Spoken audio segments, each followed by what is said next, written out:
There are over 60 AI apps fighting for your business's attention and budget right now. To help you out, I've tested the big ones to let you know how and where you should use them in your business and let you also know if they're worth your time and money. By the end of this video, you'll know exactly which AI tool to use for which job and which AI tools you can just ignore completely because they're probably not a good fit for your business. Let's get into it. Here is the mistake that I see business owners make week on week. They pick one AI tool, which is usually ChatGPT because it's the most mainstream one that they've probably heard of first, and they try and run everything through it. And by everything, I mean everything. Client onboarding, internal operations, content, marketing, sales, all their business running through this one AI tool.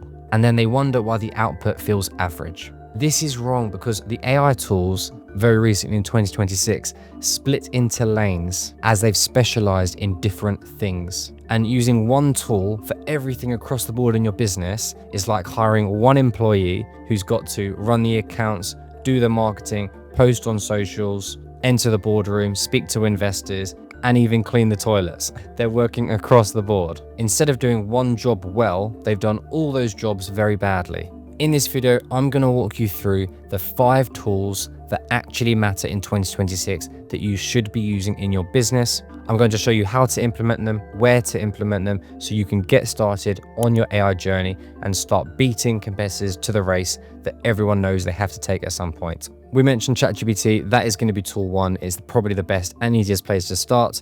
We like to think of ChatGPT as the generalist. ChatGPT is the one everyone knows about. It has about 180 million users every single week, and its strength is in its breadth. The default model, as of time making this video, July 2026, is GPT 5.6. You should reach for ChatGPT when you want a tool or a task that does involve multiple different functions. Drafting, brainstorming, image generation, auditing. And if your team is new to AI and doesn't want a massive tech stack of different tools, this is probably the best place to start, but you are going to need to expand out quickly. Also, being the most famous AI out there, it does have a very big ecosystem, making it very easy to integrate and connect with other tools that you're using. When not to use it, you probably want to avoid using ChatGPT if the job is very long, if it's, for example, using very nuanced language, precise task or brief that you need from that task, because it's probably not the most specific tool that's good for that one.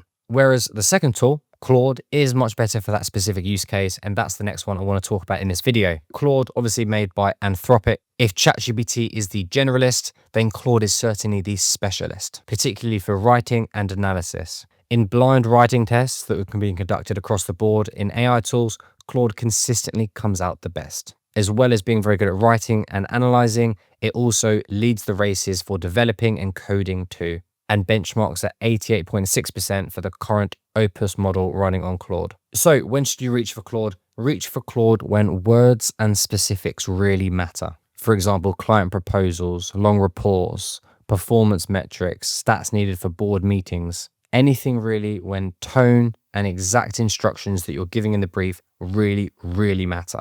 It also has stronger data privacy laws than other AIs and LLMs out there, which if you are giving it sensitive business information is a big benefit to using Claude. When not to use it, my personal finding is that it is weaker for sort of image generation, video generation, that kind of thing. So I don't use it for design aspects of my business. Now, tool 3 is Gemini, which I like to see as the tool within your other tools/tech stack. Gemini, obviously created by Google, and that is the main strength of using Gemini. It's not the fact it's got an amazing chatbot or amazing AI interface. Its strength is in where it lives, particularly if your business runs G Suite, Google Workspace, because it can connect with all those apps, Google Docs, Google Sheets, your whole entire G Drive, and one AI controlling that whole thing. Reach for Gemini when you want your AI to have interactions and real life monitoring of the other tools in your tech stack, particularly if those other tools are G Suite. It's also strong because it's got a stronger relationship with Google Search, obviously both being created by Google. So a lot of its answers and image generation and video generation has a lot bigger pool to pull from. I would say though, if you're not with Google, if you're not in the G Suite interface, I'd probably avoid using it and you go with the other Claude or ChatGPT options. Now, tool 4 is probably one maybe you haven't heard of. Maybe I'm wrong, but definitely less mainstream than the 3 we've gone through already. And tool 4 is Perplexity. This one isn't a general assistant like the other three we've gone through. It's specific to research, and it does that one job, researching, a lot better than the other tools. Every answer it gives you will come with references and sources from where it found that information, and it's always going to find it from credible sources. Reach for Perplexity when you're doing deep research. It could be market research, competitor analysis, or anything in your business that you really want to do a deep dive on. And in business contexts, particularly high stake ones, when a wrong answer can cost you, Perplexity is a good one to reach for to make sure 100% certainty you have the right answer. When not to use it is probably for a more conventional writing or drafting AI tool, because like I say, that isn't the use case for Perplexity. Just use it for researching. Now, tool 5 is a bit of a cheap one. I'm going to mention a few here, but it is the specialists. And these are the specialists you're going to use for very unique, specific tasks. So Grok AI is actually the cheapest of the flagship tools and is very good for anything around social media because it's putting a lot of its data from X. So it's very good for current trends, memes, and those kind of things that can be useful in a business context when producing, social content or that kind of thing. For videos and image generation, Google's Veo and Nano Banana are probably the market leaders right now.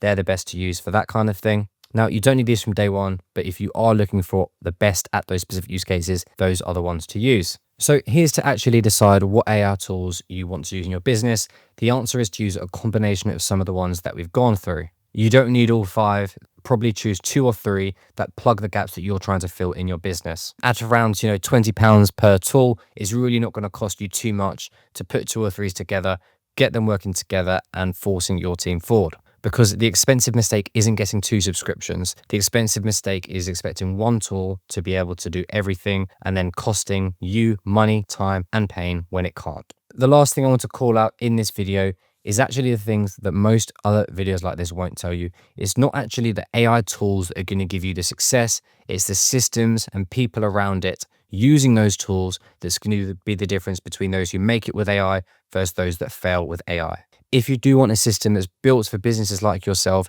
and experts to come into your business and tell you how, where, and what you should implement in terms of AI, then please do book in a call, linked in description. We can absolutely do this for you with a free consultation to get you started on your AI journey. If you're not sure if you're actually ready to implement AI yet in your business, then please do take our free assessment, also linked in the description, which is the AI Readiness Assessment. After answering a few questions, you'll find out how and where you should implement AI into your business, and you'll find out if you actually are ready to do so. It's completely free, only takes 2 minutes. Please take it, linked in the description. So hopefully this video has helped you save money on a few subscriptions that you don't need and also helped you carefully select the subscriptions that you do need when it comes to AI. I hope you find it useful. Thanks for watching.